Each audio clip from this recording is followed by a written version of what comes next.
to solve the problem of violence and eradicate it?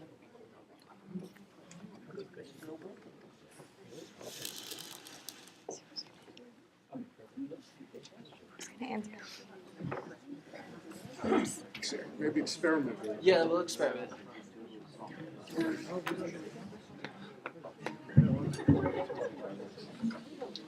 going to answer each of these as they come. Yeah. Well, I'll take a stab at the second question, the second version of the question. Can religion help solve the problem of violence? Some of us, me for example, would like to acknowledge that religion actually is a kind of generic human phenomenon, and so the answer would be no. But if we're talking about faith in God, then I think, yes, faith is the only thing I can think of. For example, in speaking from the Christian tradition, Jesus was the one who instructed his followers to turn the other cheek. You remember that? Some people ask, well, how's that going to work? And the answer is, that's not the point. The point is, don't get sucked into retaliation, because then we just end up in a cycle that takes us back into violence. His answer, now where did he get the freedom to do that? He got the freedom because his faith in the one he called his Father, God, meant that he was free of the emotions that are picked up from the crowd. Right? It's the emotions of the crowd that tend toward violence, even if it's only a very small crowd. Your own in group. At least that's one way of looking at it.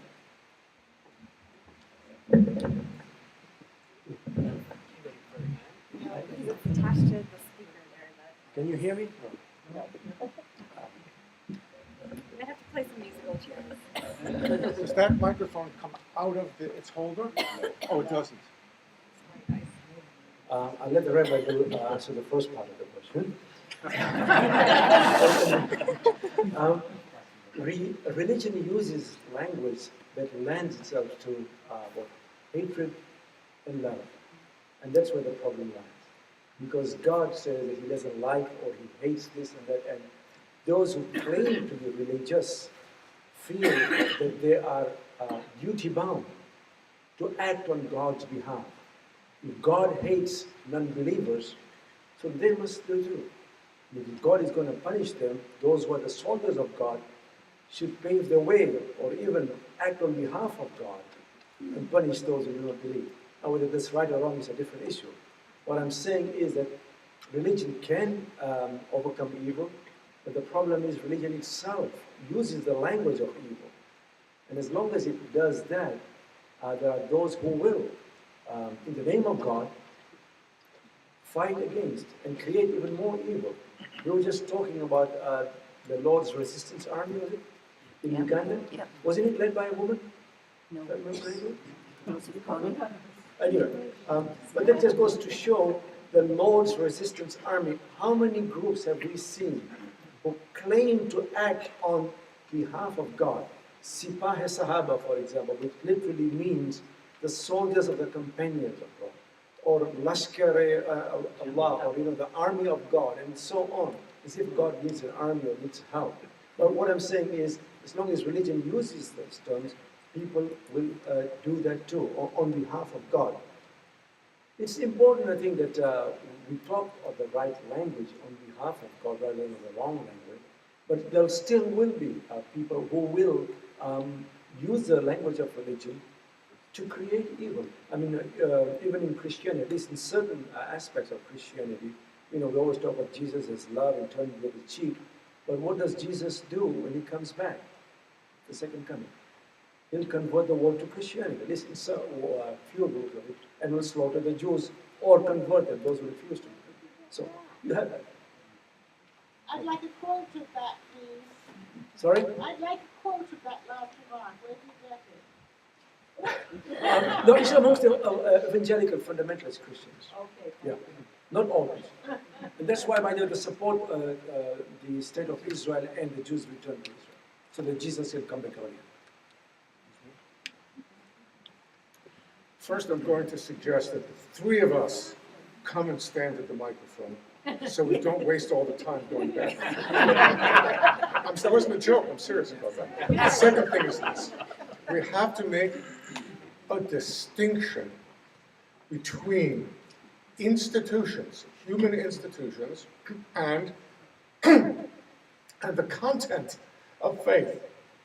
So, religion, when we talk about religion, as if it's a simple word, religion is a complex word. It covers a multitude of sins, all right? Like government, like education. There is good religion and bad religion. Good education, bad education. Good government, bad government, all right? So I don't think anybody is simply in favor of religion. It depends what kind of religion we're talking about. Human beings are very flawed. Any human institution will be flawed. And therefore, we have to be somewhat reserved about the proper, thank you for more coffee. I'm not going to, oh great, thank you. Thank you. We have to be somewhat reserved about the assumption that because someone speaks for a religious institution, that someone is speaking for God. And all of us have to remember that in our various religions. Can I add something to that? Yeah. Just one point. I think it's also important to remember, in every religious tradition, religion is multi-vocal. It's not univocal. In other words, there are different voices speaking on behalf of that religion. So however great a scholar I may be, and I'm not, but if I say that Islam says this, it doesn't mean that Islam says it. It says, I am saying it on behalf of, based on my understanding of Islam. So the greatest Ayatollah or the greatest person can say anything on behalf of Islam, that doesn't mean that it's a sacred, or that is what Islam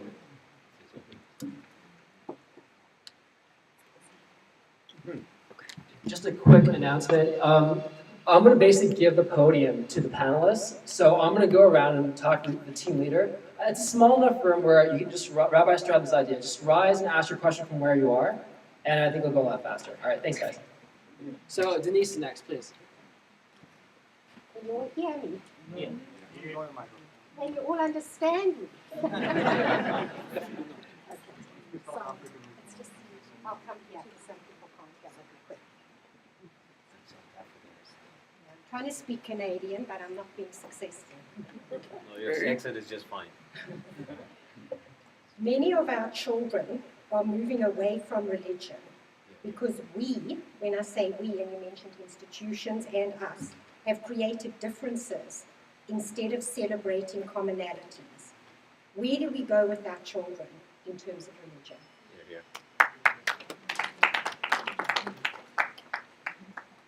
Okay. We have to get used to the idea that not only are each of our religions multivocal, as the human race is multivocal. Religions will be different. They will say some things that are common and some things that are not common. If we had nothing in common, we wouldn't be here today. So we obviously do. But there are also things that we don't share in terms of some beliefs, history, whatever it is. The trick is for us to learn to live together with people who believe and say different things. If they say they want to kill everybody, that creates a problem. All right? Now, we also have to stop beating ourselves up in the following sense. Yes, some children are moving away, some are coming close. We live in a I think, a transition period from one historical period to another. Not everything is our fault personally, in the sense that I'm not sure. We failed our children, and that's why they are moving away from religion. We live, on the one hand, in a very secularized culture, and on the other hand, they see people who speak for religion slaughtering other people, all right? So we have a real job before us, okay? And we'll do the best we can, but please remember, we're not in this alone. If we have faith in God, God is supporting us, as long as we have the right kind of religion. I would like to suggest two answers to the question about our kids. For one thing, as I suggested in my little talk, we have to be careful not to make an idol out of, I have to be careful not to make an idol out of my religious group. It's one thing to worship God, it's another thing to divinize me and mine, okay? If I do that, it leads to the kind of rivalry of religious systems, and my kids will see that, and they'll be disgusted, and that's appropriate. Second, however, the other reason that kids don't want to follow the family religion anymore is that they've got another one. It may not be called religion, but as I suggested to you, a good definition, I think, of the sacred is whatever must be defended at any cost. Can you think of anything in our secular world that we act as if it must be defended at any cost? Individuality. Sorry? Individuality. Another one is the free market or the economy. Why are we bound to consumerism? Because without consumerism, the free market would collapse. That's the biggest idol I can think of. And individualism may be part of that. This would be a tricky one to argue, but I think individualism is one of the mythologies that we have been fed to support the free market. I would suggest that we need to start right from the beginning. That is, when we train the scholars, the ulama, the people who speak on behalf of religion, we need to train them to speak the right language, the language of religion, the language of humanity. I have been trained in the Islamic tradition. I was in Qom, I was in the one called the Hausa. I don't know about the yeshiva, but I was never trained. Neither was I ever see a book on humanity or human rights or how to respect others in my training. I learned it in the West, ironically, not in the East, where I was supposed to learn. And all I learned was, how much blood will make you impure, and I don't know, if a mouse falls in the well, how much water you got to remove out of the well in order to purify it, and that kind of stuff. Are you sure you're not Jewish? I can't say too much. That's between you and me. Anyway, no, seriously though, I think we need to go back to the roots, to talk to the scholars and say, hey, this is the real world, reality check. This is how we live in the West. We need to understand how to create better and good human beings. That does not mean that we give up our principles. The second thing that amazed me, a couple of weeks ago, my son and me were watching television, a documentary, and this goes back to what I was saying earlier. He was a convert to Islam in England, and he decided that as a convert, he was going to try and pull others towards Islam, which is fine. And he was going to do that. He says whenever he met a non-Muslim, he would shake hands with his left hand. You only, with the Muslim, shake with the right hand, with the non-Muslim, with the left hand. Why? Because in the Islamic tradition, we wash ourselves when we go to the bathroom, and you also wash yourself with the left hand, because the left is considered dirty, at least in some sectors. So therefore, because a non-Muslim is technically dirty or impure, therefore only dirt can meet with dirt, and pure can meet with pure. That is completely strange to Islam, by the way. I was just fascinated when I read this. I was revolted also. But it just goes to show, this guy just converted to Islam. He's misguided. What you might think is misguided, but he thought that he was absolutely on the right path. And the irony was, he was actually shaking hands with his brother who had not converted with the left hand. What does that tell you? It tells us how people are trained in religion. People to hate rather than to love.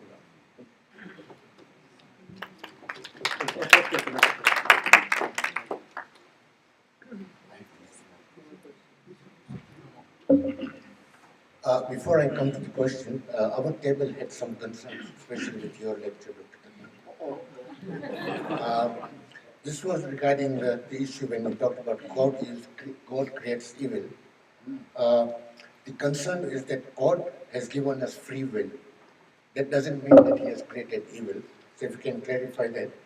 And the other concerns that, based on the presentations that were made, was that you didn't say anything about lack of education or misinterpretation of religion and the role of jealousy. Our main question was, what do the three faiths, while they believe in peace, are at each other's throats? That's a very tall question. I saw a cartoon in which God is creating the universe. And one of the angels says, if you're going to give them free will, I'll need a lot more staff. Yes. The sin in free will is not that it makes us incapable of doing certain things. We are capable, we just don't do it.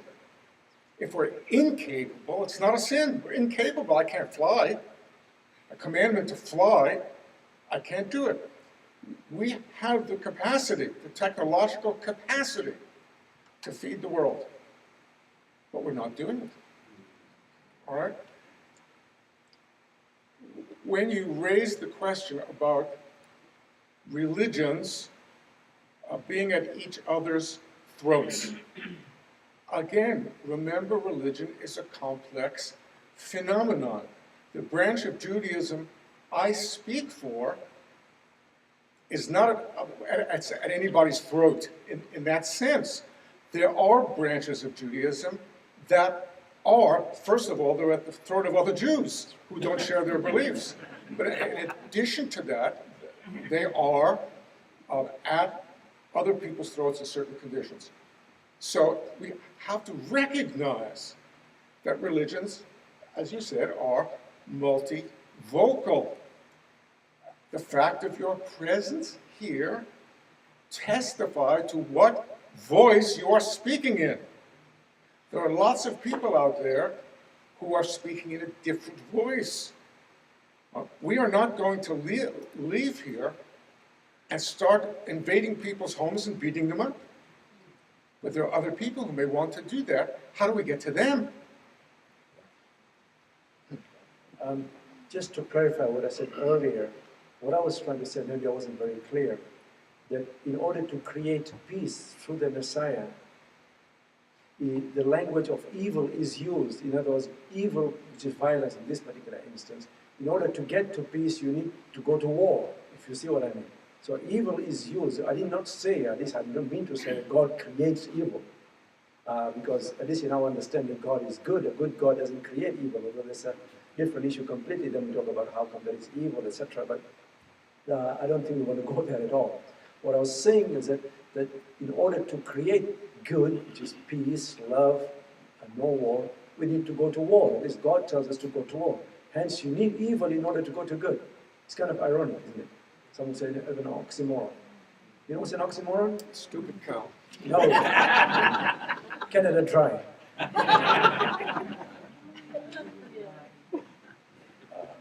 One of the reasons that we sometimes look like we as religious institutions are at one another's throats today is that the world has changed so much. It used to be that Islam was an intellectual problem by and large for Christians, at least for a few hundred years that's been the case. But that's all, because we didn't live next to Muslims. So we are now living together side by side in a way that we've never done virtually before in the history of the world, I think. There's more to it than that, however. I pointed out that one of the features of the theory I was trying to describe is that I don't know who I really am until I learn it from someone else or another group. One of the commonest ways of acquiring my identity is to know who's the group I belong to. And so one of the functions that religion often serves is stabilizing a group identity, stabilizing the identity of all the members of the group. And that works even better if we're playing an us-them game. That is to say, us, we all know, we think the same thing. Those people there, they're weird because they think something completely different. And as long as we can laugh behind our hands at them, you know, then we're solidified.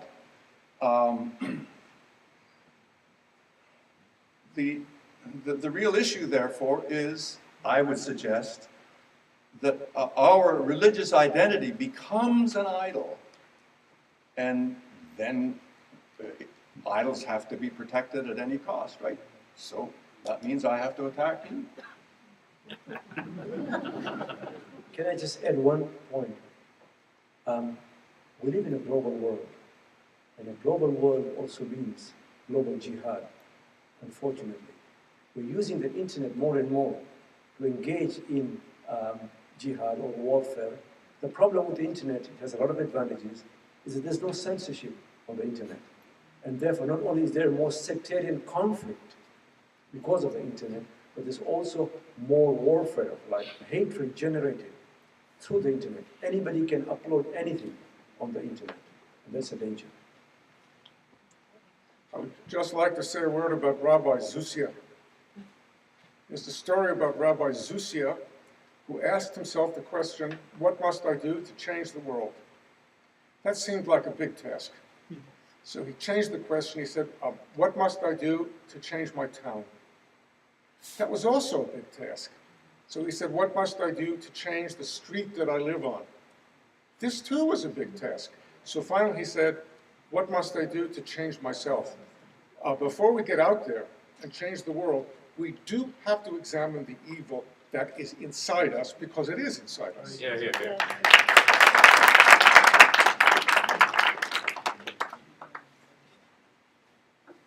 Hello. So this is our question for table 2. Can everybody hear me? Yes. Okay. And this question actually, I guess, takes the last one a little bit deeper. And what it asks is this: if all religions believe we should not hurt or kill people, how is it that, I guess, all religions can justify killing in some cases?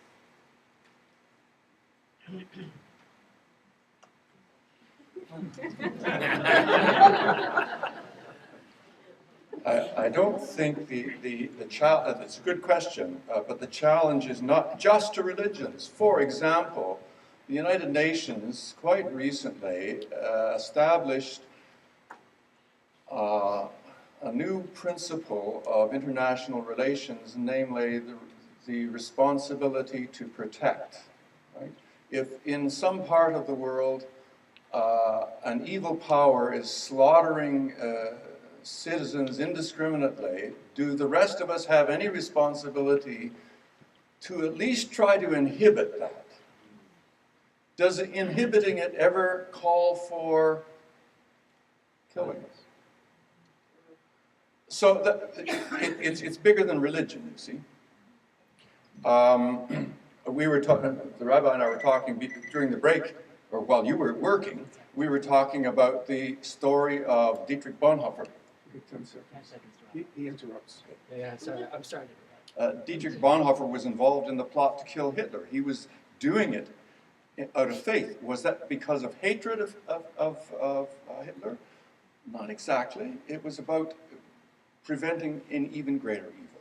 It's a good question, but that's as far as I can go. All right. I'm not a pacifist. These moral problems are very complex. If violence had not been used in Kosovo, Serbians, Croats, all right, there would have been really mass slaughter. Violence is sometimes necessary. We have to be careful of just pronunciamentos from the mountaintop that can't be applied in life. The complex issue is when violence becomes necessary, it's not only evil people who will be killed. sometimes the innocent will also be killed. And if we can't justify that, then we are absolute pacifists, because in any kind of use of violence, the innocent will be killed. And this is an extraordinary, complex problem. Our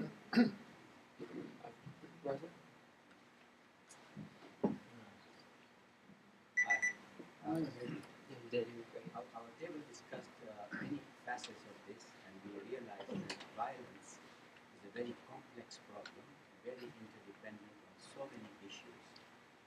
And one of the key issues is the leadership, the way they interpret their faith and their religion, and then leading their people to create more violence. So our question to the panel is how you as leaders will stop claiming that your religion is the superior religion. That's part. How do you stop claiming that your religion is superior religion? I think that this is one of the burning issues, which is that of what we call pluralism or salvation. There is people who claim that they are the only ones who are saved, and therefore others are going to go to hell, therefore we might as well do them a big favor and send them there faster. And I think that the time has come for people who go on the pulpit or who speak to the laity to stop claiming, A, the superiority, the preponderance of their religion, and B, of being the only ones who are going to be saved. The Quran reminds us that only God judges, and we as human beings do not have the right to pass on that judgment. You see, when you start claiming that others are lesser than you, then you feel that you have the moral right, that you have moral superiority. And I'm sorry to go with this example, I think it's necessary for us as human beings, especially as Muslims, to understand that when you have the list of impure things, you have, for example, a dog, blood, urine, and then kafir, non-Muslim. You have a problem there. If we demean non-Muslims to the level of dogs and urine and blood.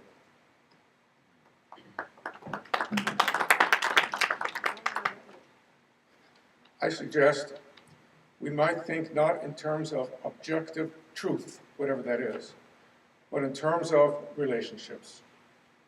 Mr. A tells his friend he's in love with Miss B and they're getting married. The friend says, I don't know what he sees in her. He doesn't have to see what he sees in her. Mr. A has to see what he sees in her. Love is not a question of objective truth. I am in love with Judaism, but it's not objective truth. It is a relationship. I think if we think in terms of relationships with our traditions, with God, instead of objective truth, we might find the ability to be more pluralistic. Or, a slight twist on that, can you imagine that there's a difference between what is true, objectively, and how I understand and interpret that truth? I really do think that if we are at one another's throats, it's because we're playing the us-them game. And that has nothing to do with God. I do think that there are things about my own tradition, the Christian tradition, that are really important for the whole human race, but not by my imposing them on anybody else. I think, however, it would be good if amongst our various traditions, we had the freedom and the courage to share with one another what we think is the distinctive contribution from within my tradition to the whole world, and I should be prepared to listen to what is the distinctive contribution from your tradition for the sake of the whole world.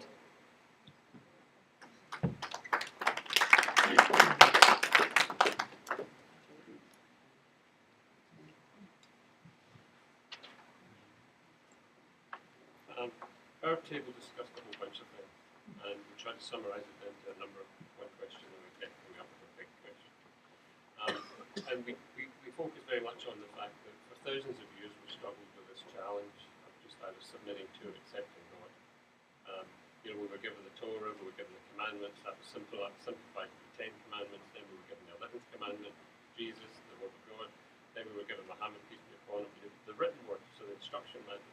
So we've been given all these things kind of like just tell us how to behave. So our question was, we don't believe that religion is killing us, we believe that it's organized religion. And I guess the question we had is with all of these indicators that we've been given for centuries, how would we actually challenge ignorance and individualism, which are used as tools to suppress what we're trying to achieve? And of course the question is, does the panel believe we can actually remove ignorance and remove the use of organized religion?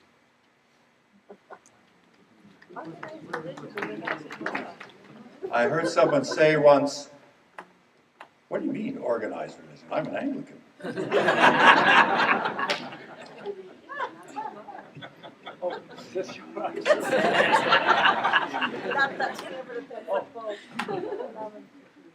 I think I can only go back to what I said earlier, which is that those who occupy the position of leadership, the religious scholars, those who speak to the people, they need to address this question very seriously, which is that, we do not need to be judgmental, we do not need to demean others.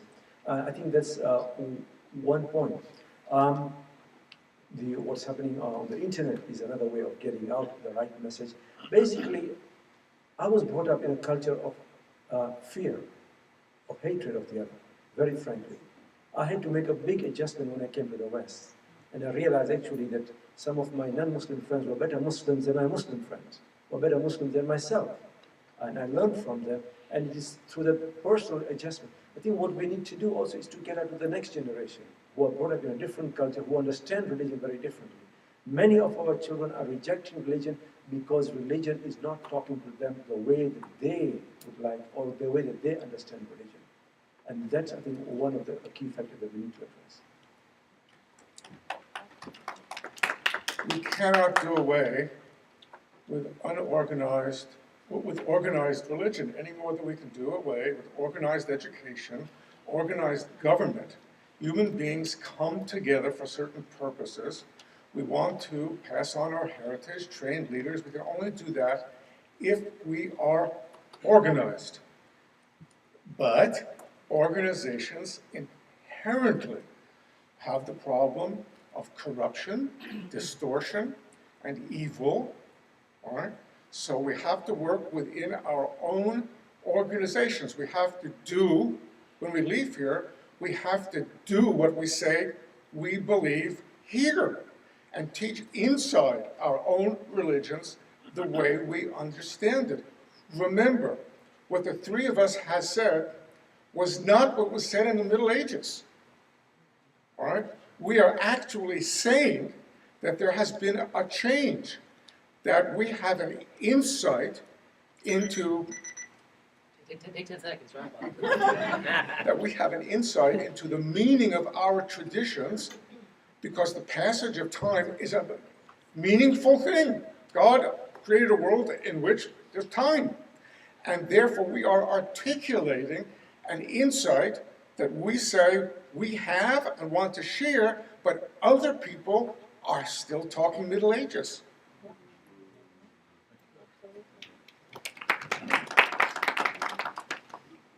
I like to bring up the example of one of the great teachers in the Christian tradition who was known as St. Paul, or the Apostle Paul, who was a very formative figure and wrote a lot of letters, which we still read today. And occasionally, if you read his letters, he seems to be saying to one of the congregations he founded, look, I'm the apostle around here, so this is the way it's going to be. But on the whole, he doesn't do that. Instead, he tries to be persuasive. He writes reams trying to be persuasive, which means that he implicitly respects the intelligence and insight of his listeners. And that, to me, is an example of one of the dimensions of what I would call the ethics of dialogue. We've been urging dialogue through this phenomenon that brings us together here today. There's an ethics to dialogue, and instinctively we know a lot of what that means.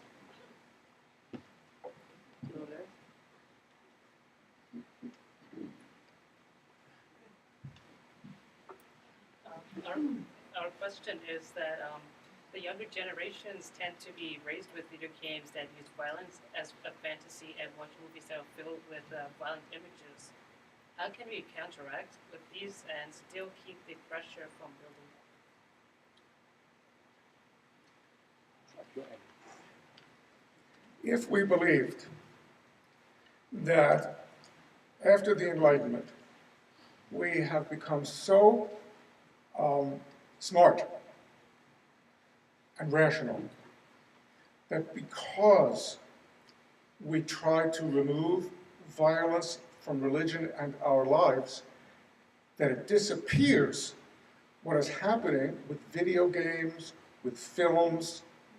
There is more violence to be seen today than probably in the last 10,000 years, because armies used to fight the wars and the average person didn't see the violence.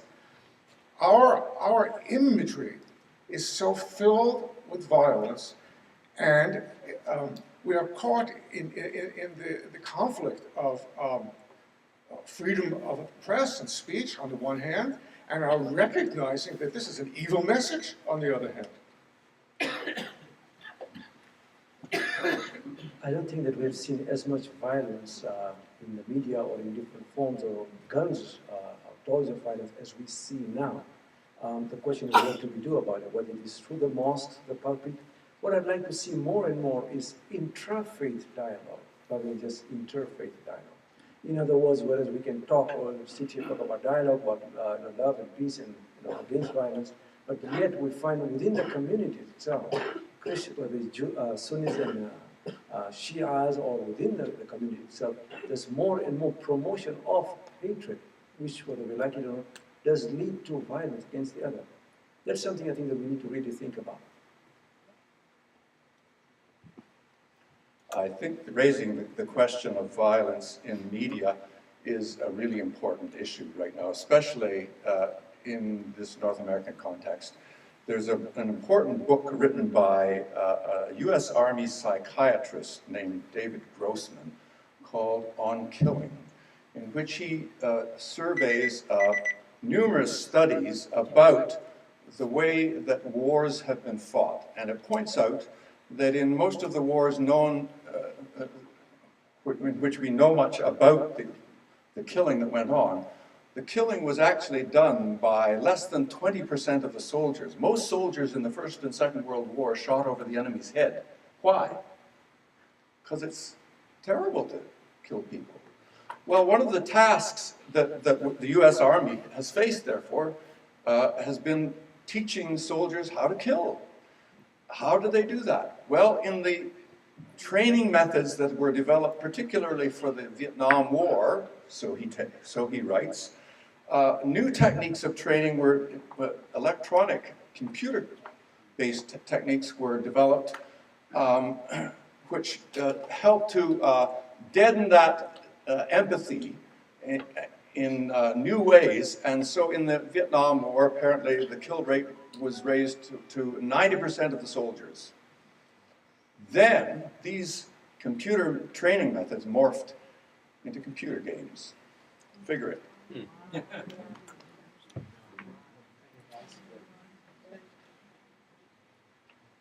Okay.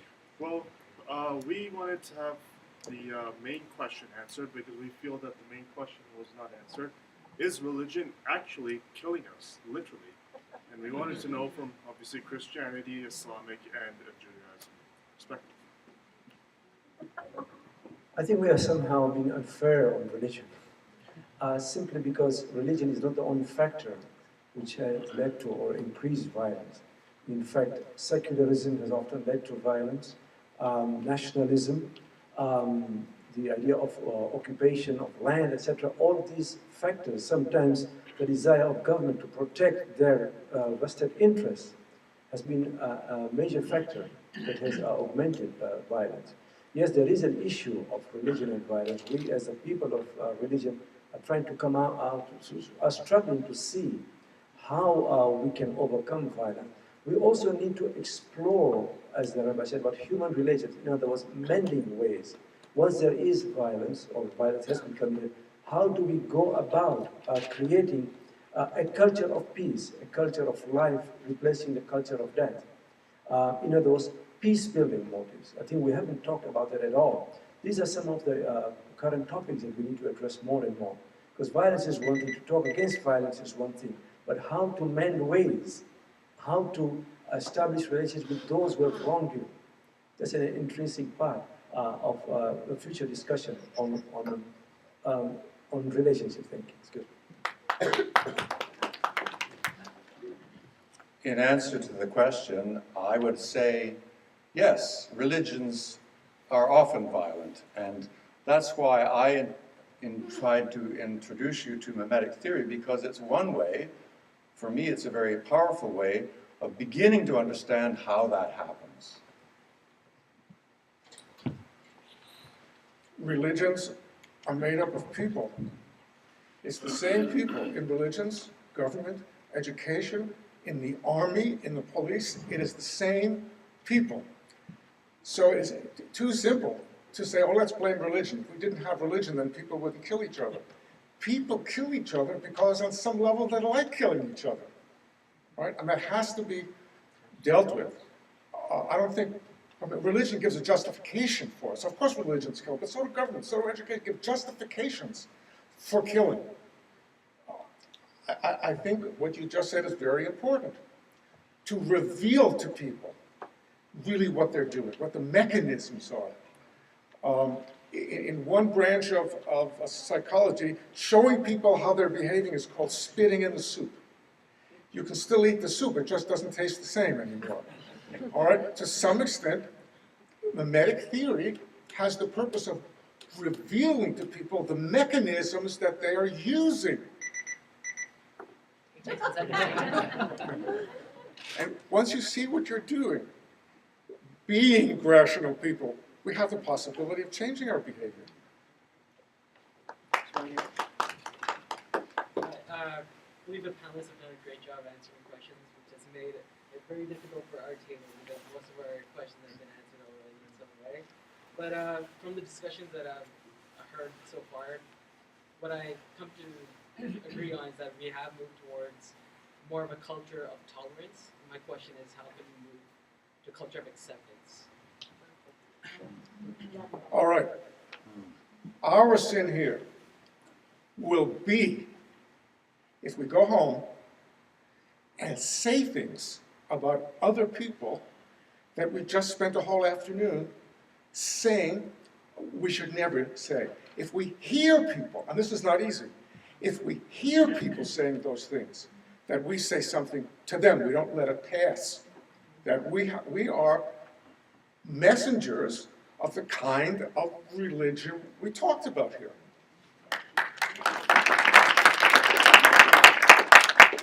I think we need to move beyond just tolerance. Tolerance means I tolerate you. You are there, I'm here, don't bother me, I won't bother you. That's tolerance. We need to go beyond that. I think we need to go even beyond acceptance. Acceptance means I accept you for what you are, you accept me. We need to go to embrace. Embrace means to create space within me. I create space within me for you, you create for me. When we embrace, we open our arms to each other. You know, in a true fashion. We cannot talk of unity of the bodies until the hearts are united first, my friends. Yeah, yeah. And I think that's what we need to emphasize most. The language of peace doesn't come easy. The language of war and violence comes very easily. And that's what we need to go beyond. And I think the Rabbi is absolutely correct. When we hear any hate speech, any speech which lends itself to violence, we need to stand up and make our voices heard. Because the majority of the people in this world, the majority are against violence. The problem is there's the silent majority. One thing we can do is to make dialogue the way we are religious, part of our way of being religious in the world. And in fact, that means getting to know one another, learning to love one another. It has been suggested that the message of Jesus can be summed up by saying we must learn to love one another or die.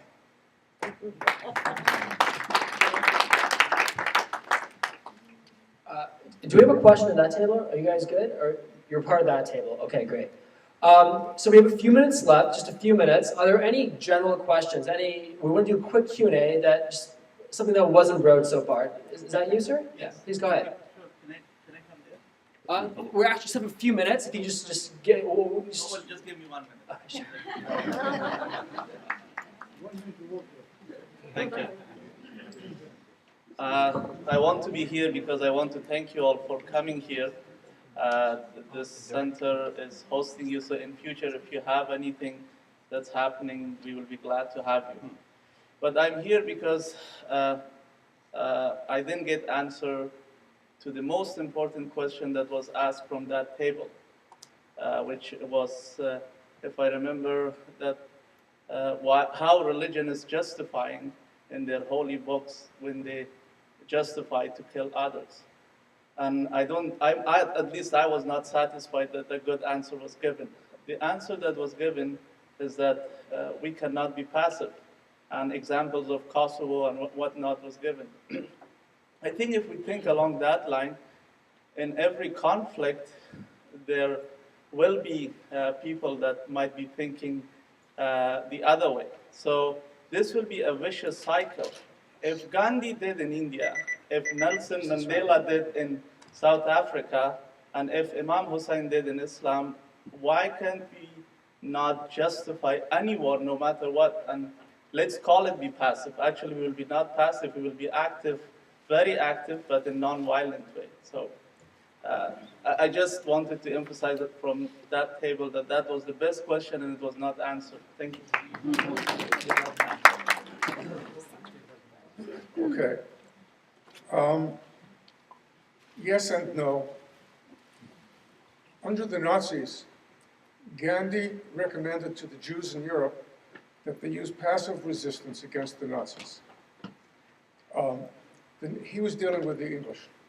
They were dealing with the Nazis. The whole point was to make the Jewish population passive so they could kill them all. All right? Passive resistance would have resulted in not one Jew being alive in the world now. So I have to say, as much as I don't like to say it, there are situations in which violence is justified. I would quote again that much misunderstood saying of Jesus that if somebody slaps you on the right cheek, turn the other cheek. And I argued that this means don't get sucked into a cycle of retaliation. Now I would like to distinguish between retaliation and resisting evil. I believe all people of faith and goodwill are responsible to resist evil. The question is how you do it. Here's an example. The difference, idealized, very idealized, between an armed force, soldiers in an army, and a policeman on the beat.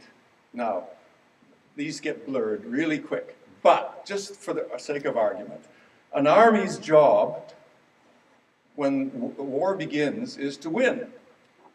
And that means you do whatever it takes to defeat the enemy.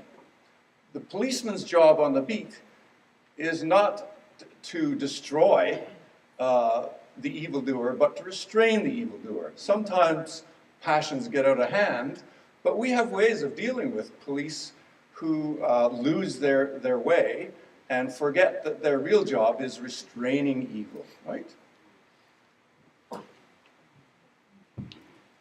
There's a very famous phrase from the Prophet Muhammad when he said that do not oppress, but do not be oppressed either. In other words, God has given us certain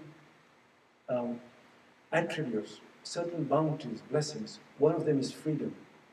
The free will, the freedom to speak, the freedom to express yourself. But when somebody comes and restrains you or takes away the freedom, then you are being oppressed. It is better to die in honor than to live under oppression, some would say at least. I believe that. And therefore, when you get into that situation, then you have to fight oppression now. The fighting oppression can be in a passive way sometimes, and that works, which is great. But sometimes it does not. And therefore, there comes a time whereby people must take a stand. And sometimes, unfortunately, that requires us to be violent. But not all violence is bad, provided it can lead to the liberation of humanity. No, please go ahead. During the First World War, and this story is true, they actually made a film of it. During the war, on Christmas Eve, the Germans were facing the French. There were certainly Christians and Jews in both the German and French armies, and there may have been others, other faiths as well. Christmas Eve, they called off the war. You may have seen the film. They fraternized with each other, they drank together, they played soccer together, all right? The next day, they went back to killing each other. All the soldiers, the officers, and so on both sides were disciplined after, because the job is not to embrace the enemy. The job is to kill the enemy, all right? But we who look at that know for one night they saw the light, all right? And then they went back to business as usual. How can we spread that light?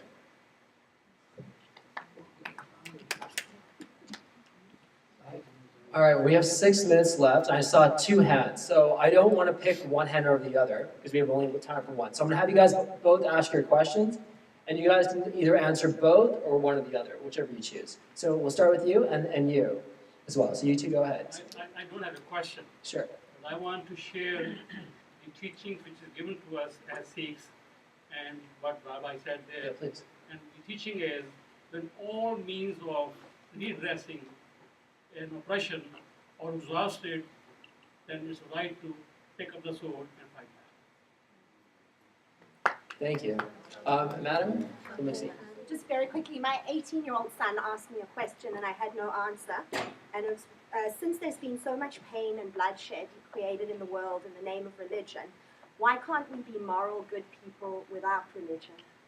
Just quickly, if we could be moral, good people without religion, we could be moral, good people within religion. It's the same people. Can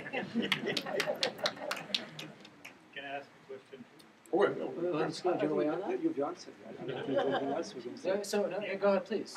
So I heard about when Messiah returns. I don't believe in that, but our table discussed about it. So it said that when Messiah returns, in order to create good, it might have to go to war, or now it's being conceived might be dialogue.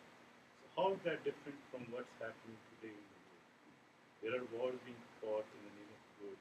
There are also dialogues being done. The big difference is, at least in those who believe in the Messiah, that the Messiah is divinely guided, somehow a divinely inspired figure. He's a redeemer, and also he has salvific powers, in other words, the powers to save others. Through him, God acts through him, and normally it is a him. And because he is divinely appointed, divinely inspired, not only will he redeem humanity, but importantly, I think this is an important point that a lot of us miss, at least in the Islamic tradition, the Messiah is divinely protected from error, which means that he will not engage in any kind of act which will lead to oppression of the others. Because after all, the whole purpose of the Messiah is to rid of oppression, not to increase it. And in an ironic way of faith, because some people believe that the Messiah will only come about when there is evil in this world. And they say, well, let's create more evil so that it comes about even faster.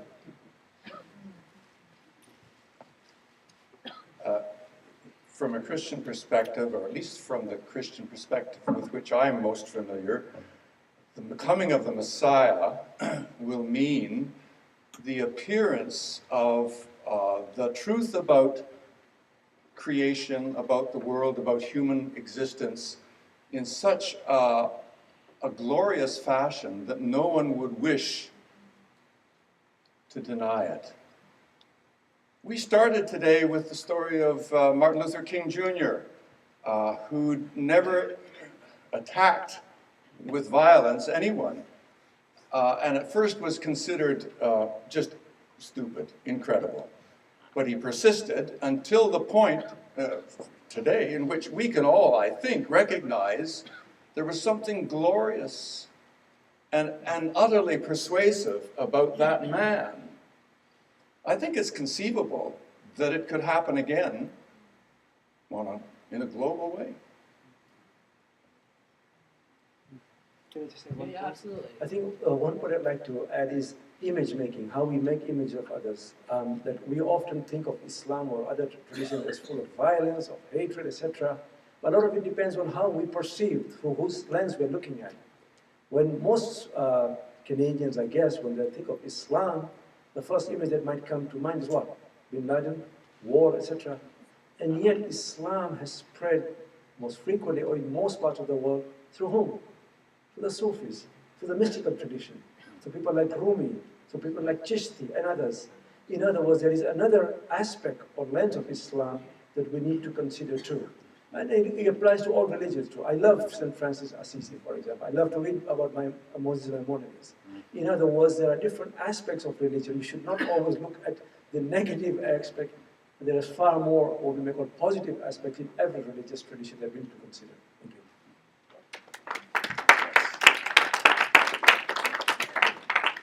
Yes, ladies and gentlemen, please give a round of applause to our panel.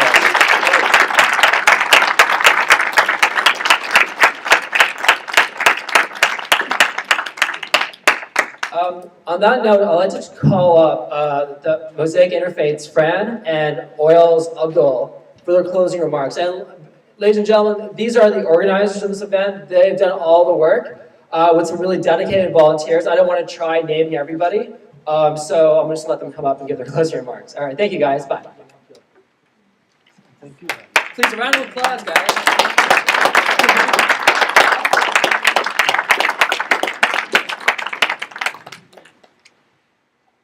So first of all, I'd really like to thank you for coming out, and we're very happy with the turnout. I hope everybody learned something today.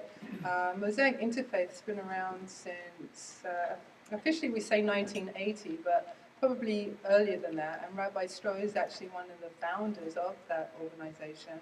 And one thing you will not find in our mission statement is the word tolerate or tolerance.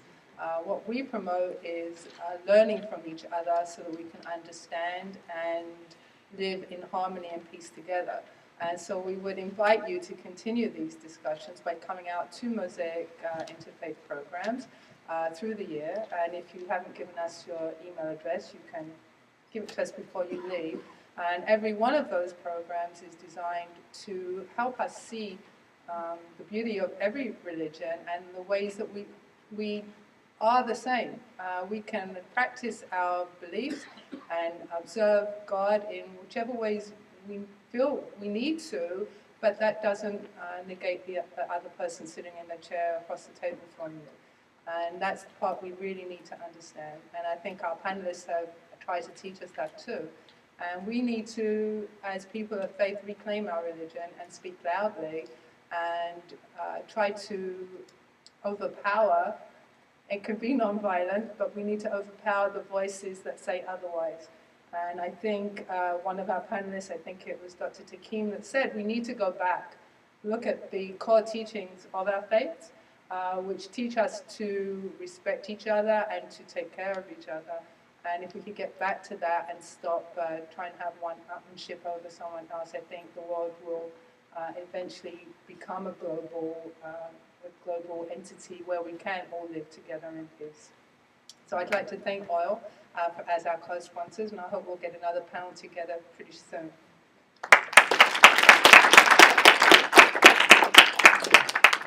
She did most of the work. That lady over here and Fatima, you know. For everybody to be here, this is definitely overwhelming. Talk is cheap. These guys can sit here and talk till tomorrow.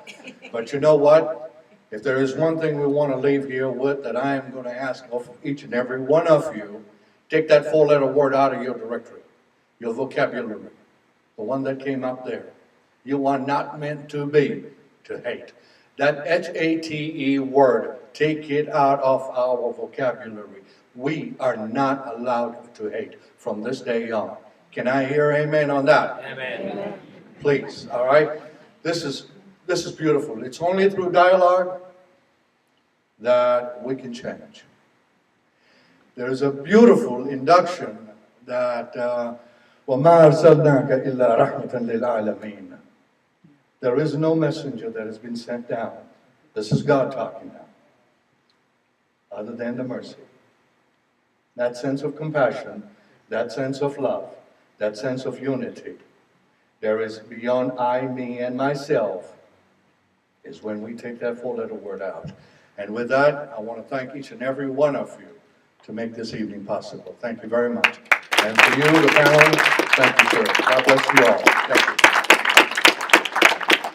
I'd like to invite Fatma Sajjan for a quick announcement. Greetings, everyone. I'd like to thank everyone for coming up with such thought-provoking questions. I think there's a lot that we can still learn from these questions, and I think there's a possibility for future programming from them.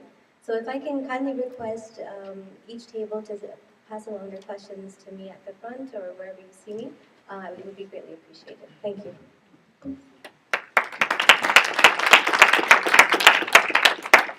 Ladies and gentlemen, on that note, we have refreshments in the back, so please make yourselves at home. And our panelists, will you guys be hanging around for refreshments? So please feel free to say hello or ask.